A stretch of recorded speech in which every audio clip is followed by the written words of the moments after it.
forgot to say welcome to Brian, who's joining the band for the first time.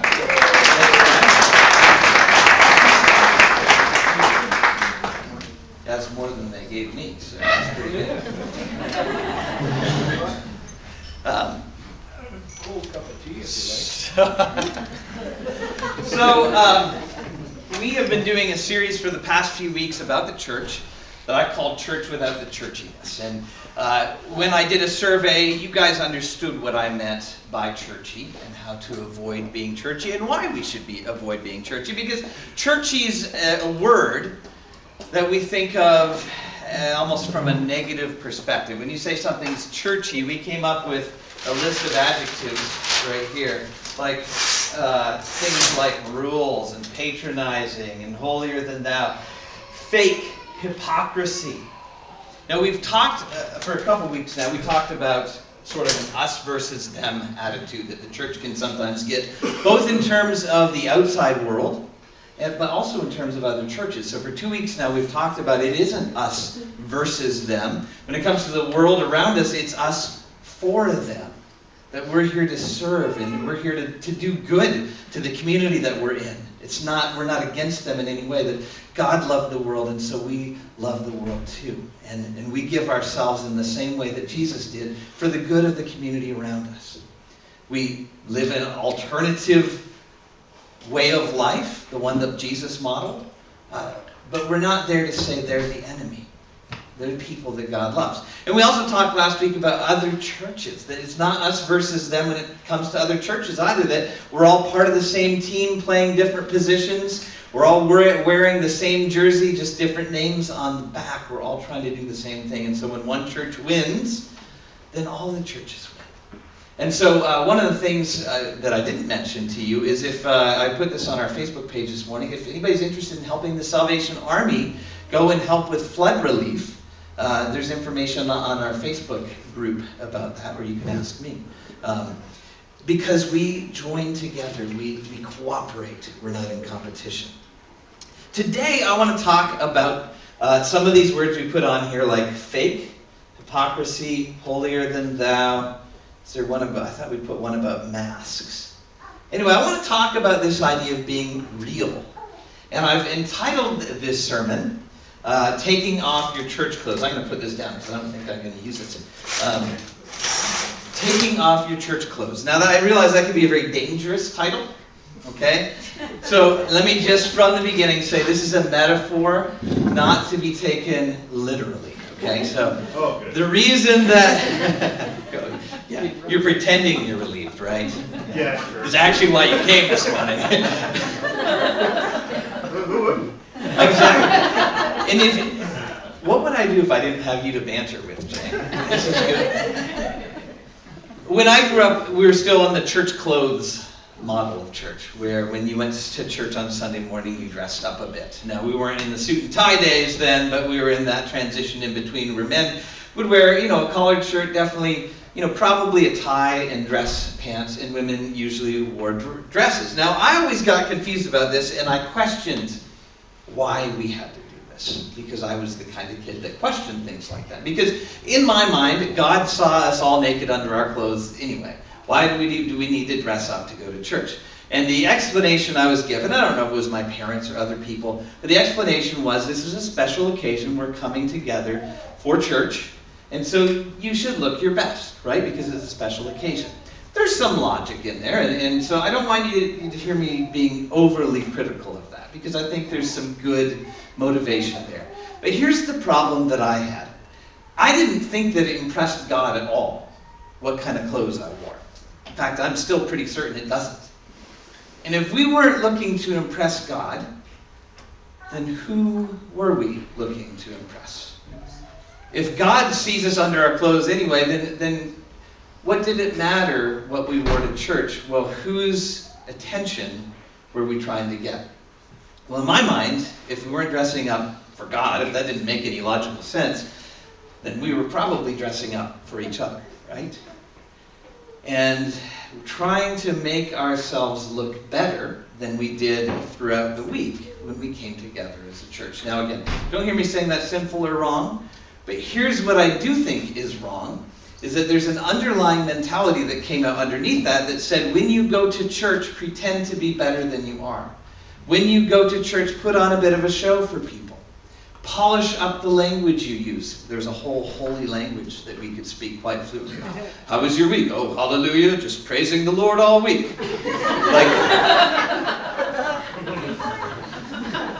And are you familiar with this language?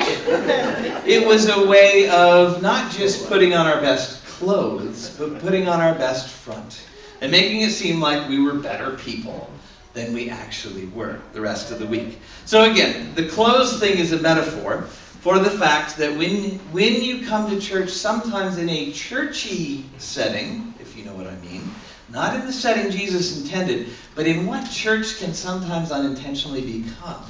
Church can be a place where you pretend like things are going better than they are, where you pretend like you have it together more than you do, where you pretend to be a better Christian than you are the other 6 days of the week. Are you following with me? Does this make sense? Okay. So today I want to talk about that. And I want to talk about why authenticity, meaning being your authentic self, being real, allowing yourself to show through, even the parts that aren't glamorous, even the parts that aren't put together, allowing people to see that is essential to what Jesus intended for his church. I'll give you 3 reasons why that is, but first, and at the end I'm going to have my small group of guys share about our kind of journey in that. But first I want to talk about Jesus. I don't know if you have a safe person in your life. Let me describe what I mean. A safe person is someone that you can complain about your day to without feeling like they're going to correct you. It's someone you can sort of pour out your pain and your hurt without feeling like they're going to try to fix you. Do you know what I'm talking about? And listen to that part, okay? It's someone who you can let some not so nice language slip from time to time and not feel like you have to apologize later. Okay, and again, I'm not condoning that. The pastor said it was good to swear with people. But sometimes it happens, right? For some of us, many times a day. Some of us, very rarely. It's just when we work on cars. But there are the people where you feel like you have to hold back, or you have to apologize afterwards. And then there are people where you know that they're going to accept you, they're not going to judge, right? A safe person, you can take a nap at their house and not feel like you've been so rude, or maybe a little rude, but you feel like they understand. They're just someone that you feel at ease around. Do you have someone like that in your life? Now the next question is, do you think that Jesus was that kind of person? Do you think that Jesus was and is a safe person to be around, where you can be yourself, where you can say the things that aren't as presentable, say the things that he would probably disagree with, and not feel like he's going to jump down your throat? I think that people who met with him in his day did experience him this way. I don't want to read a passage, but I think gives some evidence of that. In Mark 2. Mark 2 is the calling of a guy named Levi, who's also known as Matthew, and happens to be the same Matthew who wrote one of the books in the New Testament. But this is when Jesus first encountered him. Starting Matthew 2, verse 13. Once again, Jesus went out beside the lake. A large crowd came to him, and he began to teach them. As he walked along, he saw Levi, son of Alphaeus, or Matthew, sitting at the tax collector's booth. "Follow me," Jesus told him, and Levi got up and followed him. While Jesus was having dinner at Levi's house, many tax collectors and sinners were eating with him and his disciples, for there were many who followed him. When the teachers of the law, who were Pharisees, saw him eating with the sinners and the tax collectors, they asked his disciples, "Why does he eat with tax collectors and sinners?" On hearing this, Jesus said to them, "It is not the healthy who need a doctor, but the sick. I've not come to call the righteous, but sinners." Now, couple of things I want to point out in that passage. First of all, to be a tax collector in that day was to be one of the scum of the earth, one of the worst people out there. Because a tax collector was someone who was Jewish enough to know his fellow Jews, but who had sold out to the Romans to collect their taxes and to make a bit of money on the side. In fact, to make a lot of money on the side. That's the only reason someone would want to do this terrible job of going around to their fellow Jews and collecting Roman tax money, is because they got to keep a bunch of it. They got to get wealthy on the backs of their fellow citizens. So to be a tax collector was to be someone who is despised, first of all by the Romans, because they were not a full, good Roman citizen, but certainly by his fellow Jews, who looked at him as a collaborator with the enemy and as someone who was out to get their money. And so tax collectors were absolutely despised, certainly and especially by religious people. That's why they get a special name in the sinner category. Tax collectors and sinners. So the word for sinners meant like notorious sinners. Of course, we're not talking theologically, where we believe all of us are sinners, all of us fall short, all of us do things that are wrong. But these were like the really bad people in society, because they were the only ones that the tax collectors could buy their friendship. Right? Because a tax collector wouldn't have normal friends. They would have to basically put on these big feasts in order to have friendship in a social life, and the only people who would dare show up were other people who were just as outcast as them. Now here's the thing that you have to understand too. Like, the Pharisees are questioning, why would he eat with tax collectors and sinners? Well, because he's hungry would be in our mind, right? Like, I'd eat with anyone if the food's good enough.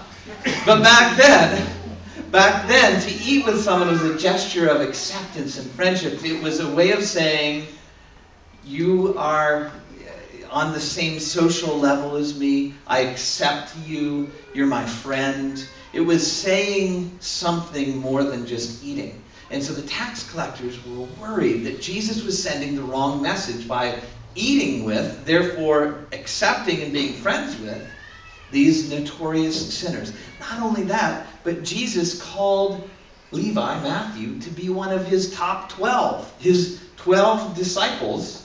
Now, you might think, well, one of them was Judas, and he betrayed him anyway. But Matthew was one of the good guys.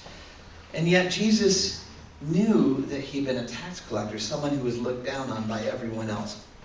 And I don't know if you noticed the one little line in there that said, when Jesus called Matthew, he had a big party at his house, probably not something unusual for him. And it says that many tax collectors and sinners were eating with him and his disciples, for there were many who followed him. I don't know if you can imagine all these nobodies, all these people that the good religious, spiritual people in society look down on, sitting around a table with Jesus and laughing and telling stories and letting their guard down, being themselves, and just enjoying a meal. And you might think, well, I'm sure that Jesus probably had an after-dessert sermon, right? And told them that they were all wrong, they're all going to hell, and they didn't get things straightened up. Actually, we don't have any record of that. And actually, if he had done that, I'm not sure the Pharisees would have complained. Because they went, oh, I see, he's just waiting to ambush them with the truth.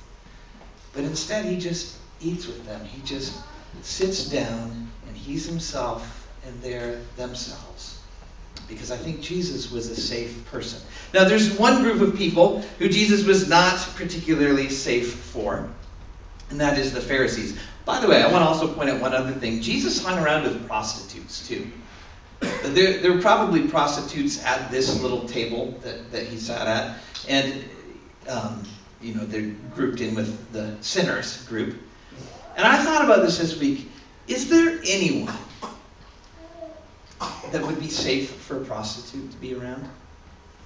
She's either going to meet people that despise her for her lifestyle, for what she does, or she's going to meet people who want to use her, who look at her with lust, or she's going to meet ex-clients who are afraid of her and what she could do. Right? Like, there would be no one in her life, except maybe fellow prostitutes, that she would feel safe around. And yet we see images in Scripture like the woman He was probably a prostitute, weeping at Jesus' feet and washing his feet with their hair. Jesus was someone who was safe to be around if you were a notorious sinner, if you were a regular, everyday person, but not if you were a self-righteous religious person. Whenever you read the term Pharisee in the New Testament, that's what you need to understand it's talking about. It's talking about the self-righteous religious people of that day who looked down on everyone else. And Jesus was not safe toward them. He was, if you read the scriptures, like I had this conversation a couple weeks ago, wasn't Jesus, hard on truth, tell it like it is, hard on people? Well, yeah, he was, on the religious people. But he wasn't particularly harsh or tell it like it is to the normal everyday people. He was a safe person for them. But for the religious people who thought that they were better than everyone else, who thought that they had it all together and who went around with masks on, he was never all that kind. In fact, he got a little harsh. I want to read from Matthew 25, verses 23, 1 to 7. It says this, "Then Jesus said to the crowds and to his disciples, the teachers of the law," so that'd be like the pastors, like me, and the Pharisees, that was the super religious, righteous people who, that was their main goal in life, get every letter of the law right and tell everyone how they were doing everything else wrong. "The teachers of the law and the Pharisees sit in Moses' seat, so you must be careful to do everything they tell you. But do not do what they do, for they do not practice what they preach. They tie up heavy, cumbersome loads and put them on other people's shoulders, but they themselves are not willing to lift a finger to move them. Everything they do is done for people to see. They make their phylacteries wide and their tassels on their garments long. They love the place of honor at banquets and the most important seats in the synagogues. They love to be greeted with respect in the marketplaces and to be called rabbi by others." So Jesus begins his criticism by basically saying they just want attention. They're playing out a role on a stage before you because they want you to see something about them, but there's something inherently wrong. And this entire chapter is scathing towards them, but I want to skip down to verse 25 and 28, which I think are telling, where he begins to direct his attention directly to them. Well, he'd already at that point, but he says, "Woe to you, teachers of the law and Pharisees! Woe to you, super religious people! You hypocrites! You clean the outside of the cup and dish, but inside they are full of greed and self-indulgence. Blind Pharisee, first clean the inside of the cup and dish, and then the outside will also be clean. Woe to you, teachers of the law and Pharisees, you hypocrites! You are like whitewashed tombs, which look beautiful on the outside, but on the inside are full of the bones of the dead and everything unclean. In the same way, on the outside you appear to people as righteous, but on the inside you are full of hypocrisy and wickedness." And if you don't understand whether that was an insult or not, it was.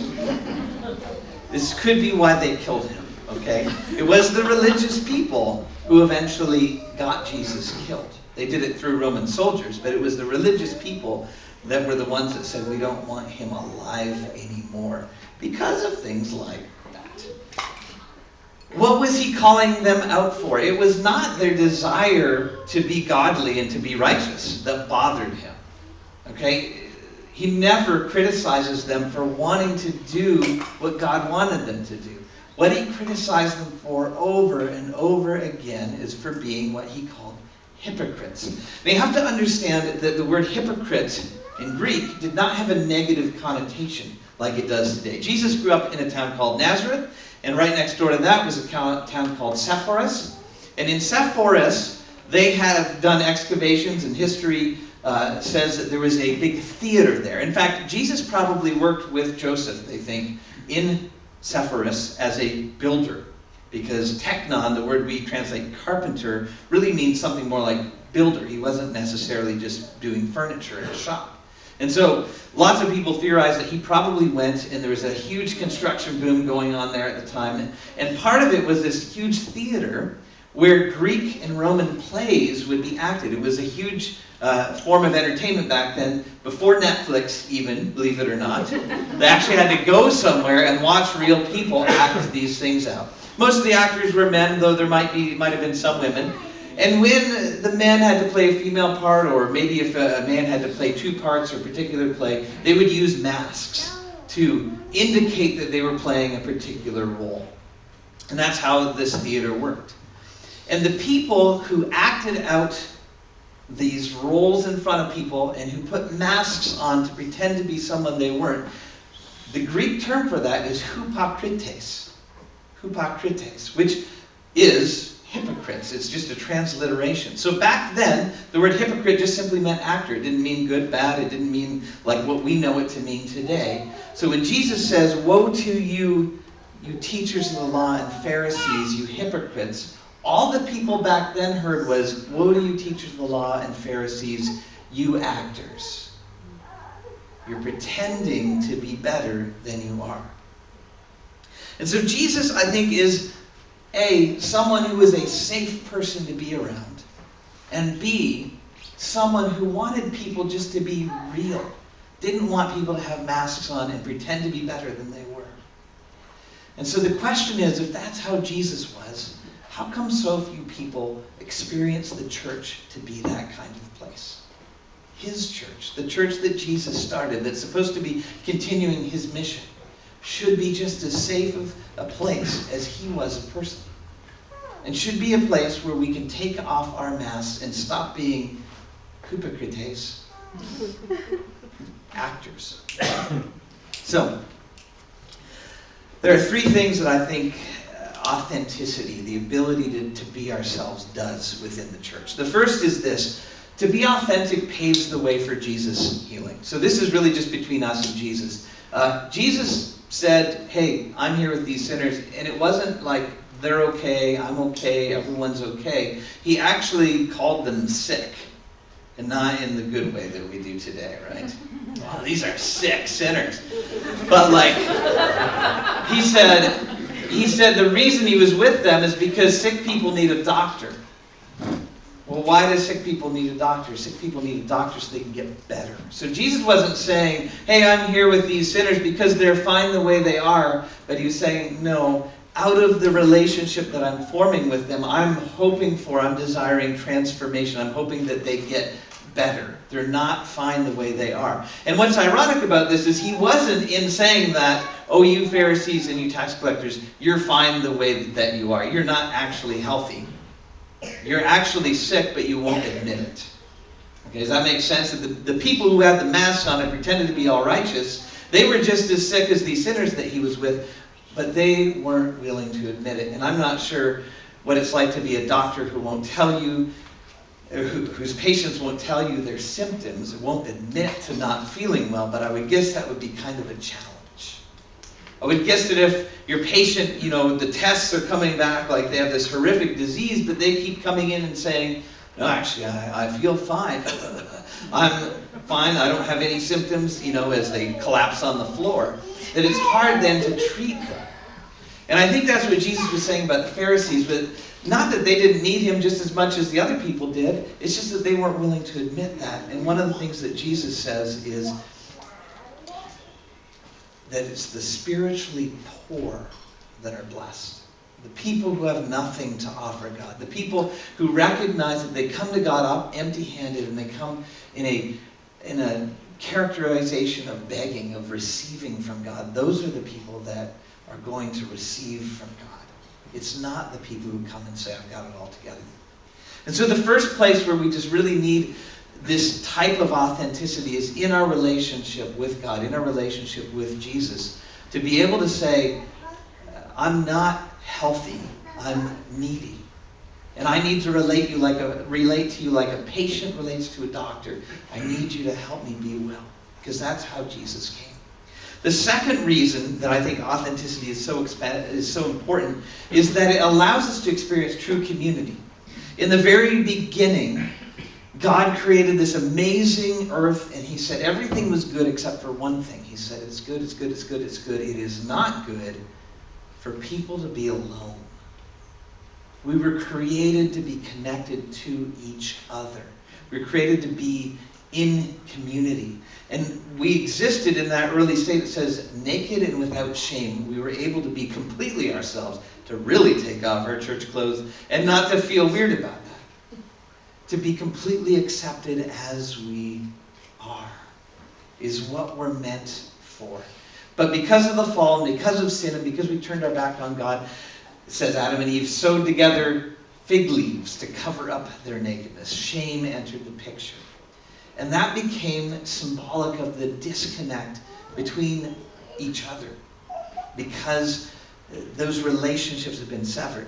And so what Jesus is calling us back to is a place where we can be ourselves with each other without having to hold back, without feeling like we have to pretend. And church should be a safe place where we can symbolically take off the fig leaves and say, this is who I really am. And I know that's not that impressive. I've had a bad week. I'm struggling. I'm not even sure if I believe right now. In order to experience true community, the kind of community that we are meant for, we need to be a safe place, and we need to be authentic. But the reason for this is just like with Jesus at that party. It wasn't just, so that we could relax. But because once we can be honest and admit exactly who we are, that's where real growth begins to take place. Because we have this responsibility to help each other grow in a church, right? Church isn't just a place where we come and get affirmed for everything that we're already doing. Church is a place where we're challenged to become more and more like Jesus. Well, we can't grow and we can't help each other grow if we can't admit the places where we're doing well and the places where we're doing poorly. And so we need each other to be in real, authentic relationships so that we can grow into the best version of ourselves and not just grow content and stagnant where we are. If you go back to the doctor analogy, it's kind of like patients who are in recovery together, like cancer patients who are fighting together, form this bond of we're all trying to beat this thing. And I think in a church setting, that's how we should look at it. Oh man, you've had a rough week. You fell into temptation. You did terrible. Well, I happen to have had a pretty good week, but we're all in this together. Let's make sure next week is better.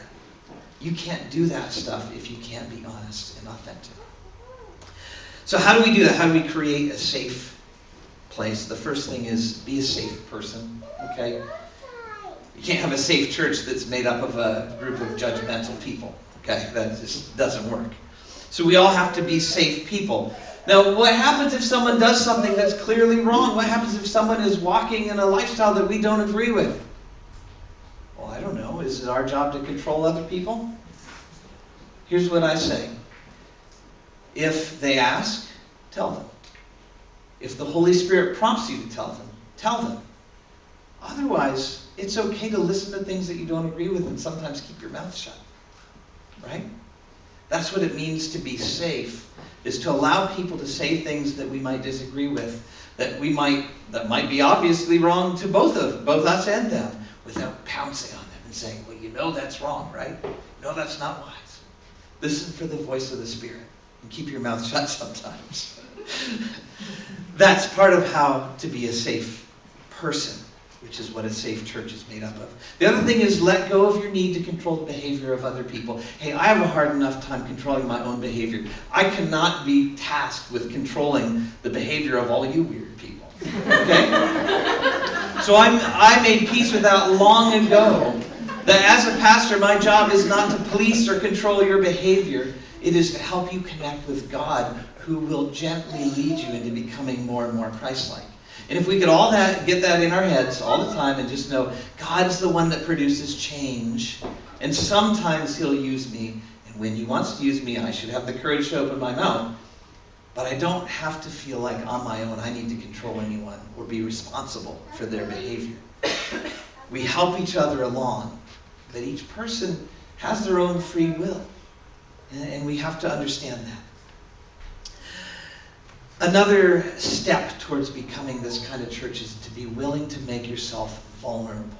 The word vulnerable goes hand in hand with authenticity. If you allow your true self to be exposed to people, they can hurt you, and sometimes they will hurt you. And here's the deal. It's worth it.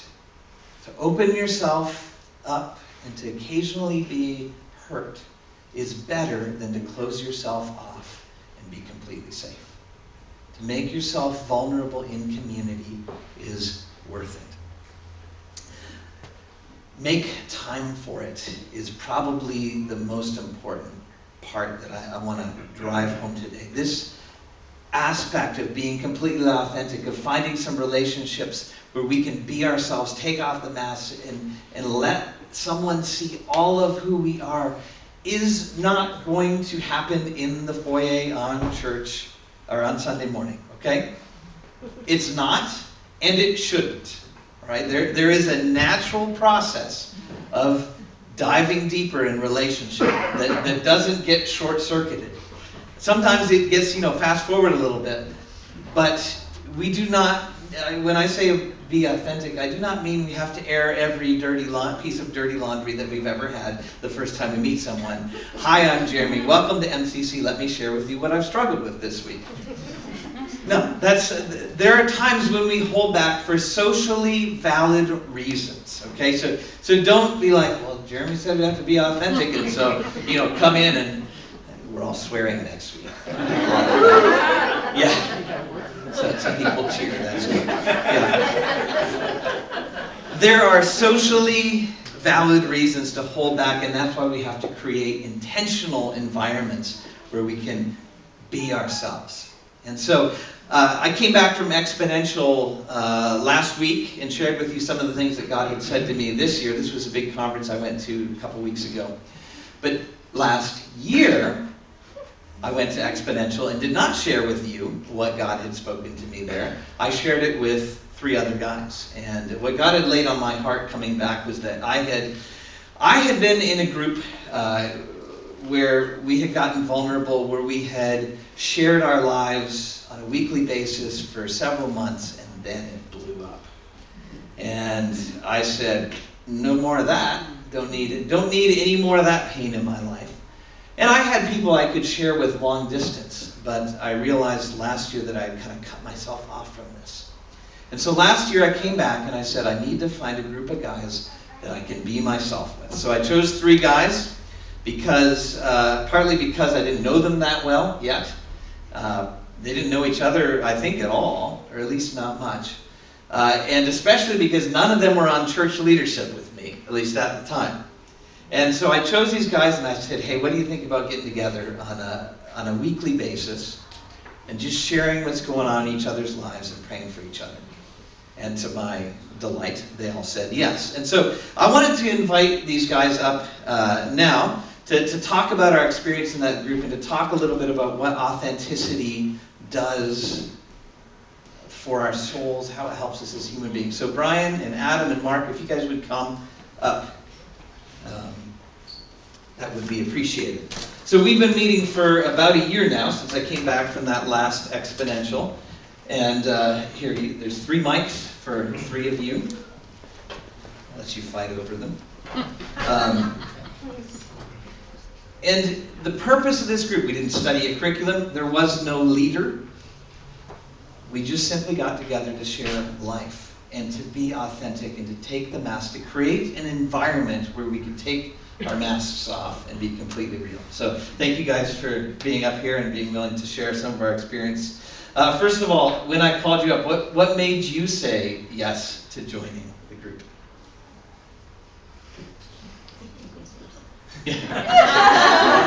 The money. Getting up at 6 in the morning. Yeah.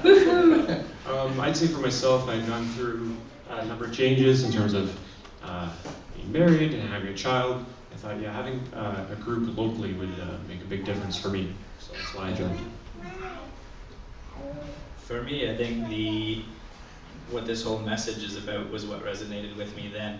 The ability to be able to be open and frank with a few people who knew you far more than on a Sunday morning or during the work week. It's easy to bob along in life and have people not know more than your superficial, what you're willing to show, or your Facebook page. So that the ability to be real with some other people was what resonated with me. And I think for me at that time too, I definitely felt like a bit of an island. So the idea of, being able to walk together through things with some other guys was really, really appealing. And I had captive people where I could say stuff and they weren't going anywhere. Yes. Yeah, does one of you want to describe the rhythm that we established? I didn't ask which. Describe what we went through each morning. Sure. So we started with, we would start in pretty close to on time, and we do a feelings check-in, sort of a quick check-in for where you're at, what you're feeling in that moment, and then we'd go through a process of what we call the high-low. So give us your highlight of the last week or since we last met, and the low light, the challenging area. And during that process, you might receive some feedback or some thoughts on that or some validation. And we also had for a period of time, we also had a series of behaviors, or we call them habits, that we were trying to implement on a weekly basis or on a daily basis, and we would review those and see where we were at with those as well. But none of us were disciplined enough to stick with it, except perhaps Brian. Not perfectly. So and then we kind of shared what we could pray for the next week for each other. Forgot prayer. You make me look bad. We would pray. So what did you? Obviously that's a very simple format, right? Anyone could repeat that. Why was it valuable? Any thoughts on that? Yeah, well, I think it was valuable because we talked about being real. In the first few weeks, it was somebody took a risk and shared something. So especially in terms of emotions, right? It's easy, oh, how's it going? Oh, we're great. Well, somebody was like, no, this isn't great, and this is why. And I think that really quickly then led to vulnerability for all of us, where it's like, okay, somebody kind of stepped out, so it felt safe to do that as well. One of the valuable pieces for me was, Brian, I think in our very first meeting kind of laid out, if we're going to be vulnerable with each other, there needs to be trust that's inherently built into the system. So we need to understand that as we're opening ourselves, exposing ourselves, and being vulnerable with each other, I need to know that these three guys are going to leave this room and not broadcast this. If things aren't sensitive, sure, they can maybe share it with people they love and stuff like that. But if it's kind of the deeper parts of me that I don't broadcast, I know that they're going to hold it safe. And that was a really big part of it. I like the high-low part because of that was something that Brian introduced. So the high point of your last week, the low point of your last week. It was like that verse, I just realized this now, the verse where where someone in the Bible says, rejoice with those who rejoice, mourn with those who mourn. It was like we shared in each other's victories and the good things that were going on in life, and we also shared in the defeats and when we were struggling with temptation, or when things didn't go well, like just in life and things were falling apart a bit. Not that that didn't happen for any of us, but if it had, Never. if it had. Yeah, it's almost fast. So, how did it feel to you guys to sort of open up deeper and deeper as time went on? What was that like? For me, I would say it felt freeing. So really quickly, it's like, okay, I don't have to just carry all this on my own, and not even just that I don't have to carry this. It's like, hey, there's other people that have some of these experiences that I have had, which then no longer am I alone. It's like, okay, there isn't necessarily just something wrong with me and everybody else is great. It's like, hey, there's something wrong with all of us. So. That's right. I'd say for myself that if something were to happen through the week, I think, dang, I got to share this now. If I have to be honest, I got to share it. So it was also a bit of accountability, a lot of accountability in terms of helping me to change a pattern of behavior that maybe is hard to change, right? So those days were difficult but usually the support and grace from the men made it worth it. I would leave feeling more connected afterwards. I think for me as a pastor, if you think that you ever have pressure on you to put on a mask and pretend to be better than you are, try being a pastor for a week. And so for me to have some guys locally, like I have other people who live far away who I can call up and say, this is exactly how things are going. But to have people locally who I'd see on Sunday mornings who I could text easily throughout the week, who knew me as I was, and that even when I was thinking unpastoral thoughts or wanted, just in case I ever had wanted to grumble about the church, not that I ever did, because I don't, without them judging me or going, well, you're not being a very good Christian right now, Jeremy, or a very good pastor, that was huge for me, even worth waking up at 6 in the morning. We met at 6:30. I usually pulled in about 6:35, 7:15 last week. It's not my fault if my alarm doesn't wake me up.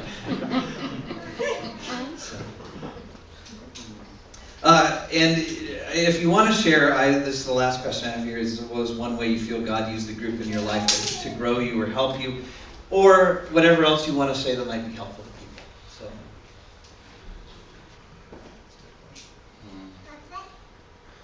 I would say that non-judgmental accountability was just a huge thing for me, where it was like, okay, maybe I don't want to share this, but I think the more I did that, then it became easier and easier. It wasn't an excuse to be like, oh, I can, wrestle with whatever, but it was, I can be real about this, which did so much in terms of shame and guilt, and then that breaking down that wall where it feels like, okay, I have to carry this alone, this is just me. Yeah, that part I think is something that was really significant and continues to be. I think it was almost a spiritual reset for me sometimes. Like if things were going bad, just the act of going in and confessing, which is a big deal in the scriptures, but like saying, I'm off track, or this is wrong, or I haven't had a good week. Just the sharing, then usually I go out from that meeting feeling like, you know what, it's going to get better. So non-judgmental accountability is a good word. I'd say for myself, I would say it helped me, this might sound, it's true, it helped me to trust Christian men, because I haven't always had Christian men to trust, or if I did, it felt violated, it was violated. So that was helpful to dip my toe back into that. And the spiritual, when I left, there was also, just so you know, like a lot of laughs and joking, and it was fun. Like it's fun to joke around and laugh at our humanity. And I would just feel very connected as I was leaving for work, and I feel it helped me become a better father, a better husband, and probably a better leader at work as well. It was mostly for you. All about me, that's what we figured out.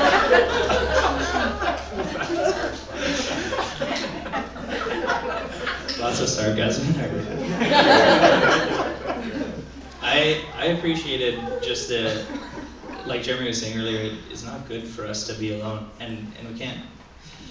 Even if you want to, and even if you try to, even if you accomplish kind of skipping through life as an island, like Mark was saying, that's not who God created us to be. That's not, we're relational people, and that's one of the things I most appreciated about it too, and got out of it was just, here's three guys standing beside me who know me better than anyone else in this room, who know when things have gone sideways in a single week, or if it's like a trend of like this thing is building and it's a bit crazy, and they can provide a little bit of insight and say, hey, have you thought about this? What about that? Here's where I think you're off course, or here's where, you know what, I think you're just normal and having a bad week. And it's good to have those outside influences, so I'm not going through like wondering what the heck is going on and how I can make it through this. Awesome. So the big problem with our group is that Adam's dream of joining the OPP has come true, and so he's not around so much anymore, though you've been here on Sundays, that's great, but gone through the week. And Brian's dream of moving to Hamilton has come true. Big dream. Everybody dreams of moving to Hammer. So that left Mark and I, and that just felt too weird. So